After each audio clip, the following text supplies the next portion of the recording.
Okay, what we got? So I think Johnsons are here to talk about their lot up in Salisbury Estates. We don't have any action items on the agenda, so I think that's the first thing we need to talk about is Johnson's lot up in Salisbury Tract. Salisbury is where? It's up in Swan Valley. It's right there by close to where the dam is. And it's an old plat.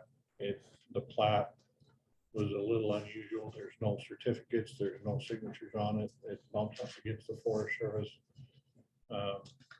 There have been a couple houses there that I printed out some information about the access point off of the Highway 26 is where this is. Are you pulling the map up? So it's, I don't know, it can't meet our standards right now. The engineers have told the Johnsons that it's likely to be over 20% grade. Over 20% grade, and that's if they go through other private property to get up to the bench of where their lot is. Right now, our maximum allowed grade is 10%. We have allowed up to a 12% grade on a very short stretch in Camora Loma, and that was specifically to make sure that we didn't have a cross slope through an intersection of two other roads. Who's speaking first? Wanna come up here?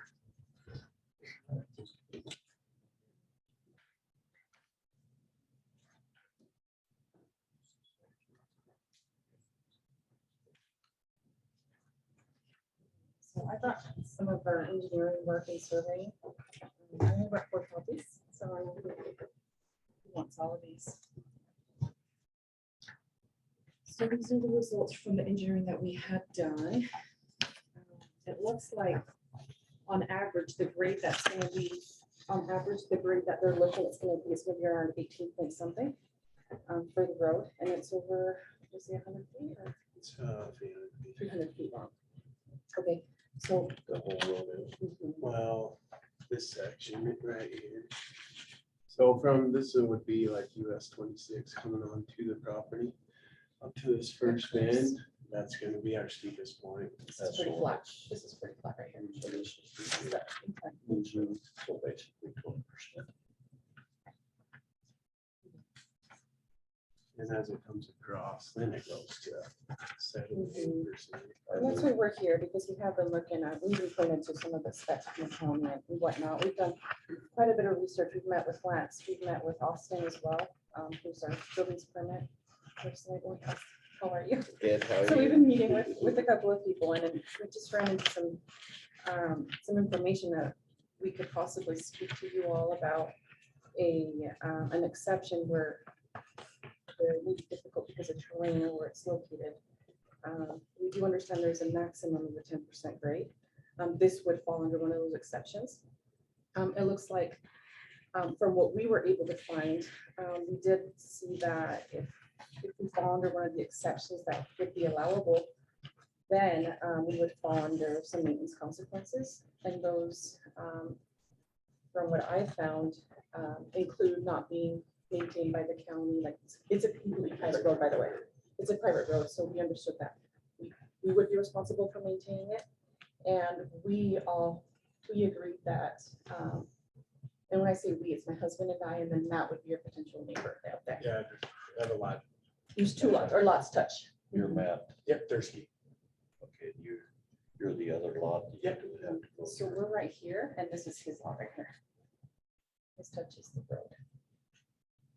So there's a setback from 26 and then my lot's right. Have you checked with, see that area, the Swan Valley fires? No, Access, but I can't. because that's, Absolutely. the maintenance is one thing, privately maintained. but you have to have access for- One question I have about that, just, knowing the area, like if you go further towards like Palisades and like use some of those really high roads that are very narrow, like, you know, what the kind of current plan is for servicing those, or those grandfathered in, or? Yeah, those are good examples of why standards are tight. So Sure. those were authorized 40, 50 years ago. You live down the road. How's the road to your house right now? Yeah, but where I am right now, it's pretty straight, but yeah, I mean, one of the things I'm just thinking about is, you know, we bought the land, separately, we just met now, is, we bought it, we saw those other neighborhoods, and this was a grandfather neighborhood from a long time ago. So that's just one thing we're hoping we can take into consideration, because we did spend money and invested in that, and we know there would be support from you all in terms of maintenance, but whereas we're out of line as well. Yeah, maybe to just keep it moving along, if you could contact the fire in Swan Valley, because I know we've had a lot of issues up there with those subdivisions. I'm making sure that they have a train that they get in there to fight the fire and get an ambulance. So contact them and Yeah, probably might not hurt to have sheriff take a look at it too. So one of the, we talked about it, just the maximum slope, but we haven't talked about the width of the roads either. And right now, that 2-track is certainly not 28 feet wide. And so I don't know if part of this engineering was to get a 28-foot wide road with swells up there at that grade or not. Of course, that would make a difference on maintenance, whether we maintain it or not. Well, and it may, but our standards for private road maintenance is still the same 28-foot wide. We have recently, we have made one exception. That was the private road in Palisades Creek area where we had a private road that was 20-foot wide, but it was still 20-foot wide. You know, the width of this. Actually, that's averages pretty close to 40. yeah, and they have. From like, the so they know how to surface. engineer Well, that. just not like measuring from the hillside to the. But it's not the surface The, of the roadway. no, but you can get home feet pretty Yeah. easy. He's allowing us to go through his property to. Yeah, I do want to get an easement to. Might have to be another thing to take a look at is the width of the road. Take notes and start Check, getting. check with the first Fire, responders, yeah. fire, ambulance, and for ambulance, who they check with Dwayne. I think you probably, up there in Swan Valley, you probably still check with the fire marshal. Because they're tied together, the fire and the ambulance up there, they're tied to same building. They're in the same building, but different jurisdictions. See, because the ambulance is in the ambulance district covered by a. Then I don't know who you check with up there. So you could have Travis Crystal, Swan Valley, fire, and then probably Dwayne Johnson or Dwayne Nelson. Idaho Falls Fire. Idaho Falls Fire. And Okay, who's the new ambulance? Because they're the ones that are going to have to provide that. That's the issue we had. I think it was Elk Creek up there. That's right next to there. Yeah, some of those, they really threw a fit on the steepness and everything to get the fire in there. Okay. So, If you just go over here, the new fire station. Yeah, Dwayne Nelson's office would be in there and he could connect you with everybody that you need to. okay. if he doesn't happen to be there, find out who the director of the ambulance Okay. services. The last name was Nelson. Nelson, Dwayne Nelson, And then, Chief Nelson. and then the width of the road. So, Our engineering can get us that. I have all the documentation. Okay. I just couldn't print it all off and I didn't have the size of, I couldn't size it down to this. So this is just an example of one. We have quite a bit of information from them in the engineering, so, Okay. yeah, so that's where we're at now. Is there any process or precedence where a homeowner for something like this can waive the emergency services? Well, the one thing you're gonna get into with this that's interesting is it was actually platted back in the late 70s, and then there were some amendments to it in the early 80s. So it was really platted around the same time as a lot of the other subdivisions up there. The difference was the road was never improved. So now they're coming back to see what they need to do to the road in order to get building permits. So we'll just have to consider what, and I think what we're looking at with fire and ambulance, depending on what they say, that'll give us a good idea as to where we land on what we allow up there. Right. We've got to take both of those things into consideration, right? We're in today's world with today's standards, but when it was platted and accepted as a subdivision with buildable lots, it was also long before this standard was in place too. But That's that what wouldn't the real trick grandfather was. them in because it was accepted at The that road was time. never constructed, Yeah, and so I don't know how you grandfather in. If the road had been constructed and, maybe. if the road would have been accepted by the county at that time, then But it it would be wasn't. grandfathered, but where we're trying to build it today, then we fall into today's standards, and that's why they're here talking about the That's why possibility. we That's what the require real issue is. developers Yeah, to it's a, do it's a it. little bit of a That's tweener, sure because that- like you can see there was a road that was used more and more for that house you can see up with the white The roof. cinder block one. Like they used to drive up there a lot, probably a long time ago, but then over time it just never got, like you said. Yeah, They're still up there. The neighbor below complains about them. They're still up there quite a bit. So what if your stand is, you take a look at it if you had a 20-foot service? Well, a 20-foot service is something that we could look at. I would need something from fire and police and everything with a verbal sign off, and then it would be a private road with a private road maintained. Yeah.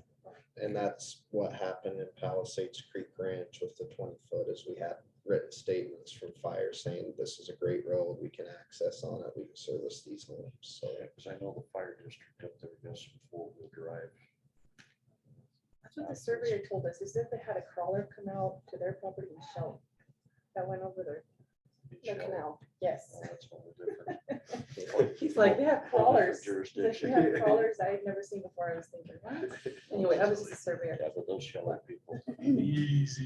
That's where we're from. My last name's Christensen. Oh. We're everywhere. I think North just of like Shelley. Firth, Shelley. Johnny Appleseed. What's your last name? Johnson. Yeah. Grew up in Shelley.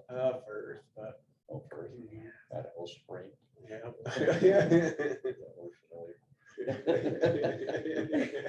Okay. So yeah, so just to give you a little bit more of a background too, we're not looking to build huge homes.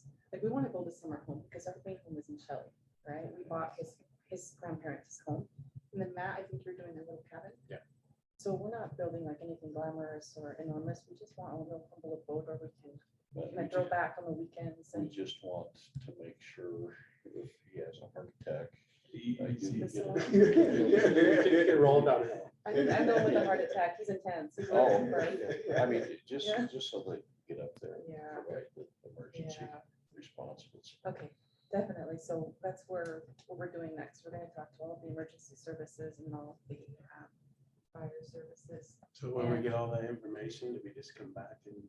Yeah, we need to get on any. Okay. That works. Thanks for taking time. Those pictures are the I one. can bring it back. Okay. We'll let that stay around too. Okay. I'll take this and bring it back. Thank you for your time. Thank you, guys.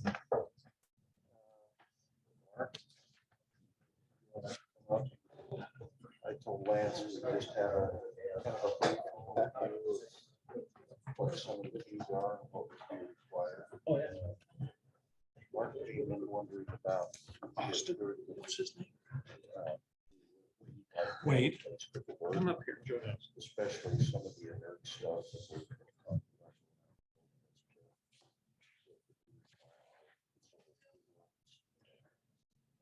Read your fine. What's the? I was, I think the fee that was put in was $150 for a semi or a 10-wheeler load, something like that. I can look that up. But And if they were, we would waive that, if they paid them the fee. over there. Well, if they dumped over there, they wouldn't be bringing it to us at all. I mean, if they took it straight to that pit, that would be it's a private type of deal. So whatever you charged, you know, that'd be try to get it high enough so that there would be some incentive for someone like you to. So over 3 loads is going where? Where do they have to take it now? The low Five price. loads is what we're looking at, and they would be taken out to the Lopez pit to put large concrete, large rocks, concrete with rebar, stuff that's a lot of material to try to keep it out of the hatch pit and lengthen the time we have out. So is it the same price when they take it to Lopez?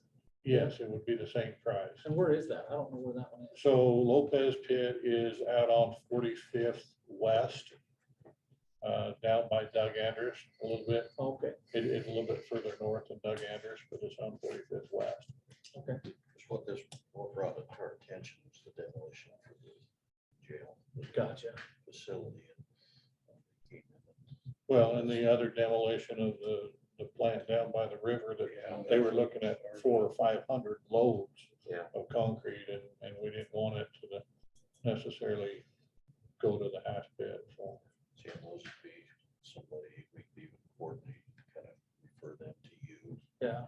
Because the one in the jail. Like distance to go down to the open pit, but it wouldn't be as far. it wouldn't be as far to where the other pit is. Right. Figure out a fee, whatever you want to charge. What's the situation with the hatch pit and accepting the current commercial construction debris? Is that something that you want to divert any of that? Or are you're fine with taking everything that's coming in now? Because when we go down there, it's like anything they can do to turn us away, it seems like that's what they're doing. So I'm sure if they're doing that to us, they're doing that to the other commercial haulers too. So I'm just trying to figure out. Well, they're not actively trying to find ways to turn people away. They're trying to not accept waste that we shouldn't have out there. And the waste that we shouldn't have out there, there's a number of different things that Right. shouldn't be a hatch pit. And if they say you can't dump it at a hatch pit, then it gets taken to the transfer station. It used to be though, I mean, because when we haul this stuff in, it's everything someone put in the dumpster. It used to be that we That's could a dump mixed it and then load. we could put it back in. Now they don't even want to let you dump it out. Well, they don't want the mixed loads. They Yeah. don't want the stuff that should be in Peterson Hill landfill out of hatch pit. Because we were having quite a crew go try to keep picking that stuff out of the face. Gotcha. It's getting too expensive. So that's not necessarily the totally the volume thing. Yeah, It's, We can't have that material. right. No, I get that. Yeah. which is, I don't know how you'd manage that. That's the same thing. Yeah, we just have to sort it. Yeah, Yeah, but that'd be part of keeping the permit from. Yeah. Or So at the current rate, you said yesterday you've got five more years in there, you think we're we're- estimating 5 to 10. We don't know for sure. don't you? Some years have been heavier than others. When we had the big hailstorm come in, we had a lot of debris come out there. Yeah. And so if you have something else like that come through, the time frame drastically shifts. Sure. Sure, this flood will. Well, the flood, some- because it's mixed stuff, they can't Go to take the it to the hatch, transfer. it goes to the transfer station. And they've been struggling to keep up with the transfer station. But that's kind of what you're looking at, and anything you could do to attract those other commercial haulers, It doesn't bother you because, bother me at all. But, yeah, you know, it's- well, we just have to change our plan if we want to do that. Kind of like we talked, we would have to move our operation over there, but then talking with Michelle, she said we've got some hurdles there. just Do you because- want to move the whole operation? Yeah, because we really need to staff, we just need to have our people there, so. would it be for the pit or for your whole Well, for the whole, we consider it one, even though we've legally titled it on They're the in east two side, and that was different the entities, yeah. mistake. Legally, we titled the landfill as east side C and D, and then of course we have our dump it, but it's a private pit, and it's only dump it that dumps in there, and that's the only one that's authorized to But the only thing at the current. that was Austin was explaining to me is plat. Probably the plat where your operation was, not necessarily the pit. Yeah. And you've got the services right there on their road. Well, Michelle was saying we can't pull off a hit road, that we'd have to come from the division that's to the south, that's two pieces of, two You, why parcels couldn't you away. pull off a hit road? I don't know, that's what she said. I We think can't you- pull off a hit. I mean, think can you'd we? be fine if the utilities are in there. I imagine Falls Water and IBSD, are they in hit road? Do you know? I'm not sure if they are up there. I don't think, I'm not positive that they're there in Hit Road. Not up that far. Cause I know that's what Crow Creek's serviced by, but that Crow might just be Creek comes run off through their Iona subdivision and stuff, through yeah. Iona. Right. I don't think anything's. I Is don't there, think I there's a own house all directly those. north, I mean, right north of where that land. you know, That is triangles serviced off. off the Crow Creek. Is that off of Crow Yeah. Creek, hers is? Okay. Yeah, I'll have to look at where those utilities are, but we could try to work something out on that too, see where, Yeah, so that, I mean, so is cause there, the stuff that your ties to current- the C and D doesn't have to be platted. right, So it's that's just- what, Yeah, it's just, it doesn't do us any good. We don't want to put a facility in that's just for the C and D and then still have to have a separate facility. So we kind of got to figure out how to do it all as one. Otherwise, we just got our operation split in two. It's too hard to operate. Where are the utilities gonna be for that new development across? from Riviera. Costco? They'll come from Falls and IBSD. but they come in They- from Lincoln, don't they? I believe they do. So they come in through Lincoln and where Teton Industrial Park was, where those roads are already platted, that's where they run right now. I think They there's do. dry lines in some of There those. are, yeah, they're already there. So that's what we were saying, that's what's gonna come down right by you eventually. But Yeah, we, but we But still it's got to not get on through the the old road. school district piece of property and we've got Hit Pits strip that's right there. But You know what I'm saying? yeah, It's not like it's right next to us. Didn't the new, that developer purchase everything up to theirs? Up to the Pitts property. yeah, Up to Hit Pit, yeah, so. so they own everything up to where you are. So Well- that'll eventually have to be stubbed right into, Well, Hit Pit owns a strip there. That's not us.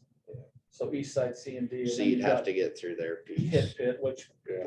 might not be the worst, but then it's just Is that- how long before any of that happens and we get do you services have a out that cross way? access agreement or anything with it? No, who's that? that's TNC, Randy Turner. Randy Turnage, yeah. But you wouldn't, I mean, they could run the utilities within the hit road right away there. It would just be bringing it across that length to get to your property. Possibly.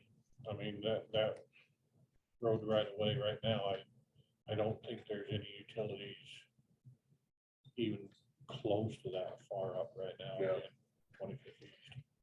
Yeah, it's just all this stuff's coming, but it's like, You have to wait. if we have to wait, I'm just saying that we probably won't pull the trigger and do anything Yeah. until it's close and it's convenient for us. So if there's something that we can do in the interim, Well, we then could maybe, do, but Temporary. we could look at temporary options. I'll have to look at a few things. And maybe we'll set up a time you can come in and kind of lay out what your operation would be, what kind of buildings you're gonna need, what that all would look like. okay, And then we could see if there's a way we could do temporary in the interim until the utilities get there. Okay. Or at least close, but it would probably be a requirement that when they get there, then you would pull them and tie right. in the development agreement in the long term, but. But in the meantime, anything for some of these large projects. Jerky plant or what's the old jerky Intermount plant? packing. Yeah, No. it's the down one there. down off the river Oh, that was Plant Office. They were the ones that originally started, as I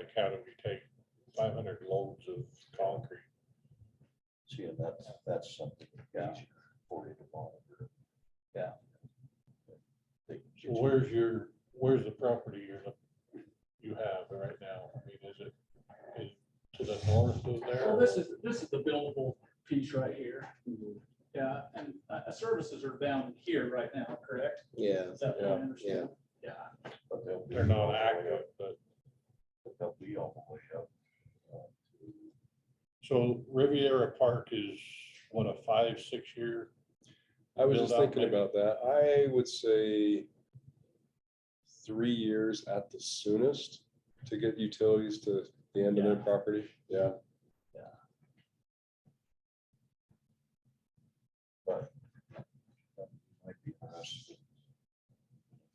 Consider some findings. I know what I've suggested to Austin on that, so you might be interested in listening. Yeah, I'll sit and just wait for the next section. yeah.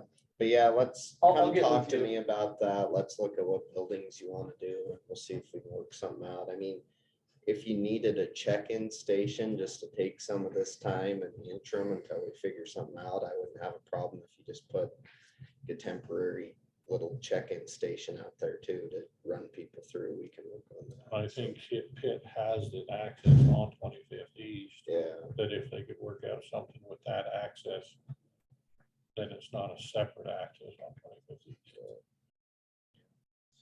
So do we not already have an access though? you do. Okay, Yeah, I was gonna say, Well, is it? it's Yeah. split because there's, is it split? yeah, there's Okay. 2 different little areas you can go in there. yeah. Yeah, one stays up on top on TMCs and the other one drops down on. But yeah, I mean, if you decide you want to move forward, taking some of this stuff before we get down the road on the other stuff, and you need a temporary little check-in station, we can work Figure something out something. there too, Okay. that just will be simple, so. I'll schedule a time with you. So- Okay, Well, let's go ahead and consider these findings. okay, I guess I'll leave this up so I can show the property.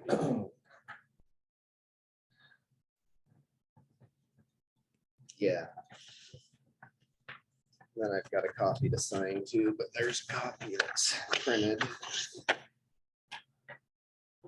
Okay, so the next thing on our agenda is fact conclusions and decision on the application for amendment of the zoning map from A1 agriculture to C2 general commercial on property owned by WRI Properties LLC located at 863 East Iona Road.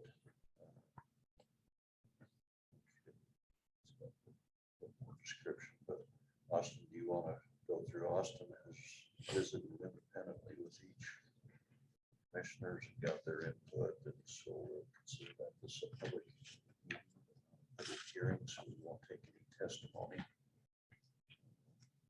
Discussion between the commissioners. Yep, so as Commissioner Christensen said, this is WRI Properties LLC. I'll just point out on the map, it's 863 Iona Road, but here's where it's located at. So to the west, you've got KJ's and some of those other businesses, and then to the south, across the road, you've kind of got existing CBI and other commercial uses over there. So the property has been A1 agriculture on the county zoning map. It's roughly 6 acres in size. Just gonna point out a few things here. It's been used agriculturally for a long period of time. It is adjacent to other commercially zoned property to the north and west, and industrial zone property to the south, and agriculturally zoned property to the east. It is in a commercial land use area. The developer must connect to central water and central sewer system. The parcel is currently not contiguous to the city limits of the city of Idaho Falls. The developer approached the city of Idaho Falls regarding annexation into the city and was denied because they are not currently contiguous to city limits. The developer also asked if the city would be willing to serve them with city service. Their water and sewer are located in Iona Road in front of this property. If a consent to annex when contiguous was signed and recorded, and the city again denied service extension to the property. And there is an existing city of Idaho Falls fire hydrant located on the property. The property does comply with the goals of the comprehensive plan and the commercial uses. In section D, there's some typical conditions that we put on new commercial zone property, which address the central water and central sewer. And then just a few unique things that I'll touch on. So F, just reiterating that the city of Idaho Falls was contacted multiple times regarding annexation or extension of city services with consent to annex when contiguous to city limits and was denied. The city had recommended in our previous area of impact discussions, a pilot program between the city and county to extend services, and staff suggested that this could be a pilot for the future area of impact agreement. However, this was also denied by the city. And then in our decision, so based upon the above facts and findings, the Bonneville County Commissioners hereby approve the request for amendment of present agriculture A1 zoning to general commercial C2, subject to the following conditions, which is the conditions that were listed in D. And then B, because the city of Idaho Falls denied the developer the right to annex into the city or extend city utilities to the property with the consent to annex when contiguous, the developer will be allowed to utilize the city hydrant for fire suppression and utilize a temporary well and septic with installation of water and sewer dry lines in lieu of a community water and sewer system until the city allows connection to city services, either via annexation or agreement to serve. Any questions for me? I have a question, but I don't know if I'm allowed to ask questions. Okay. The one. So the developer was also denied a meeting with city council to discuss the extension of services. Yeah. So they weren't allowed to, they asked to meet with the city council because the city allows exceptions to extend services if it's granted by the city council, and they were denied that meeting.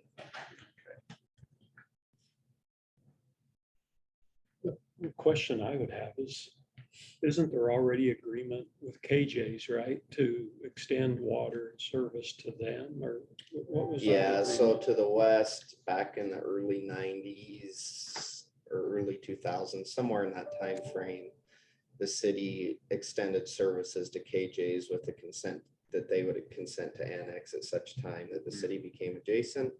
The city has since become adjacent, but they say that they've struggled to get KJ's to annex even though of that adjacency. So I don't know all the details on that, but Just, it seems odd that, you know, he would be required to put in temporary sewer, temporary water where we've got water right down that road. It's just unfortunate. You can't hook up to it, but if there's no other choice, I don't see any problem with the fine. Kind of an opinion on that. That's something we need to look at, because I think city utilities are private utilities. So private utility in the county road, which we've had consistent issues with, which ties it up for other public utilities. Example, down that road, it's Falls Water. So we need to review our access standard. Those types of things for the future. So for the meat packing plant, the city of Idaho Falls ran a water line up the backside to get to it. So it's not Falls water there, it's city of Idaho Falls water. Right, but it's in the road right away, county road right away, isn't it? But the water line coming up from the bottom is not. Okay, but the sewer, The sewer is running down there, yes. that's still basically a private utility. It's not regulated by the PUC. As I understand it. Anyway, that's, We can look at those. yeah, that's a heads up for future discussion, but that's a lot. We have an agreement to annex it. I think that's a civil issue for the city to go enforce the agreement. For whatever reason, they don't apparently are to do that. So that's all. don't have any more. I'd make a motion that we accept the findings of fact and the decision to approve the request for the amendment. I'll second that. There's the original copy to sign. Who, by the way, is out of town, county business. So all in favor? Aye.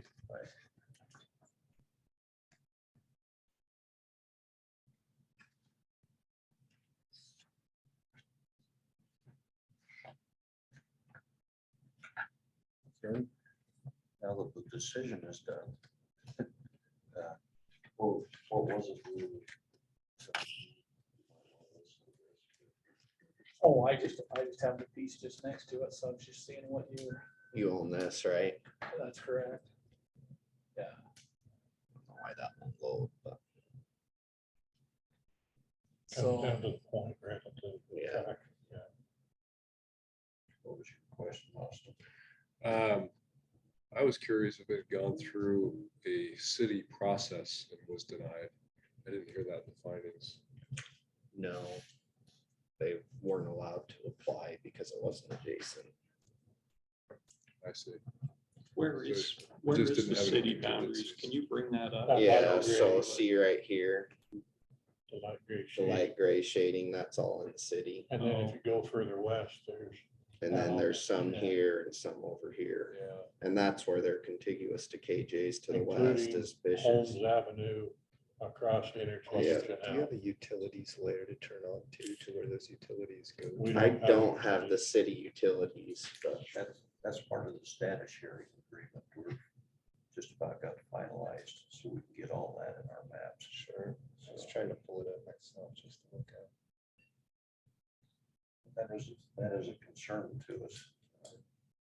You know, because otherwise you end up with these little islands that they're have a right to develop their property under whatever the current conditions are. They can't get access. I mean, there's other private utilities, but they don't restrict access, you know, like cable companies. Well, they don't restrict access to those. I think you're required to hook up if you're within 300 feet of a line. And that's why your line. Yeah. And that's where this, if it went to DEQ, hooking up to the sewer line that's within 300 feet of their property, it would be the city of Idaho Falls sewer. But it's a private utility. The sewer is a district. Or city. and I think Too many years of there. I think really from the county perspective, more than anything, just as we've discussed and area of impact agreements that we're working on and things like that, our goal is just, this is one of those cases where there's utilities there, it's developed all around, and this developer wants to get going on the project, and it's just, you know, how do we help them get started? And I think the county really, we did all we could towards the city to try to work something out so that the city could utilize this property and annex it and use its utilities, but it just seemed like we didn't get really anywhere on them wanting to work with us on anything. And most of this transpired before you got here too, so it's not a, I think, I don't know if you've shared with him that list of questions we have I've looked through them. that we have tried to get a meeting back with the city council again, but so far. And I can update you on that one. Oh, Sweet. right, now's a good time. yeah, no, I think Oh, we'll just okay. have an open discussion, so. Yeah, so yeah, commissioners, thanks for allowing me to be here. Those of you who don't know me, I'm the community development director for the city of Idaho Falls. I've been in my position now on my 5th week now. So. And what's your season? Oh, Wade, W-A-D-E. Last name is S-A-N-N-E-R. Like Tanner with an S. Great, thank you. Yeah. No problem. So yeah, in regards to the area of impact, so I can tell you what, so I was briefed on this really the second day I was in the office. So I have read through the questions that were brought up in regards to the area of impact. I know the ball is in our court right now. So we're very aware of that. We had a preliminary meeting to look over the area of impact and discuss those questions on our side and to try to find that middle ground. of what we're coming back. So we do have a planner that's in charge of that, to coordinate that meeting with you and the county. He is out in Army Reserve till the end of June. So we're hoping to have a meeting scheduled sometime here within, obviously with this month, we're a little gone with him. But hopefully within that month following. Who's that? Brian Stevens is his name. He's one of our long range planners. So we've met, Caitlin and Brian, myself and Carrie all have met on the area of impact. We're ready to come back and just open up that dialogue again. Let's see. Yeah, and hopefully we can come to some agreement, by early fall, and then looking at the end of that. Is that meeting you're talking about between your staff and our staff, or is that? Yes, it would be between our staff and your staff. We're interested in having a discussion on all those questions with the city council. Oh, for the elected officials. So then Yeah.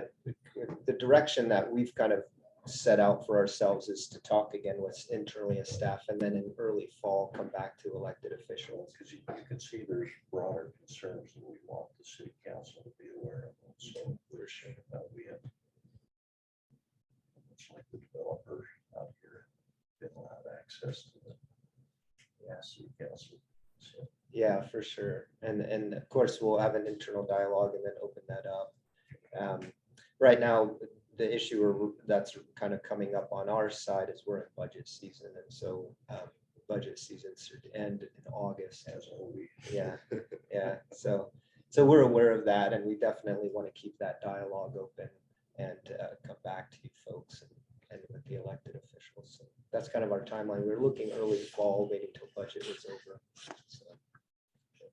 You know, the reason we like to have the discussion with the council is because sometimes at the staff level, those are questions. If we knew where the city stood, and there's a long history with that, with not knowing exactly what it is we do. We can consider and try to find that middle ground. And sometimes it's the quickest way to get it done. Yeah, of course, we take direction from our elected officials, right? Yeah, so, yeah, we're sensitive. And I know this is a little bit of a sensitive topic between the two government entities, but from my perspective, I just want to find what's best for everybody and find that middle ground. So. As do we just have a different perspective on Right. the levels of the conversation, because we've spent an awful lot of time with misunderstandings of what the council wants versus what staff wants. And after a year or two, then it all falls apart. We just soon at least understand what the parameters are. I think that's fair to have staff look at that too when they try to work together. So there's some that are deal stoppers. There's quite a few of them that can be worked out. So, yeah. Okay. Yeah. Thank you for that insight. Okay. Well, we've got budget work session. Does that answer? No, yeah. Questions?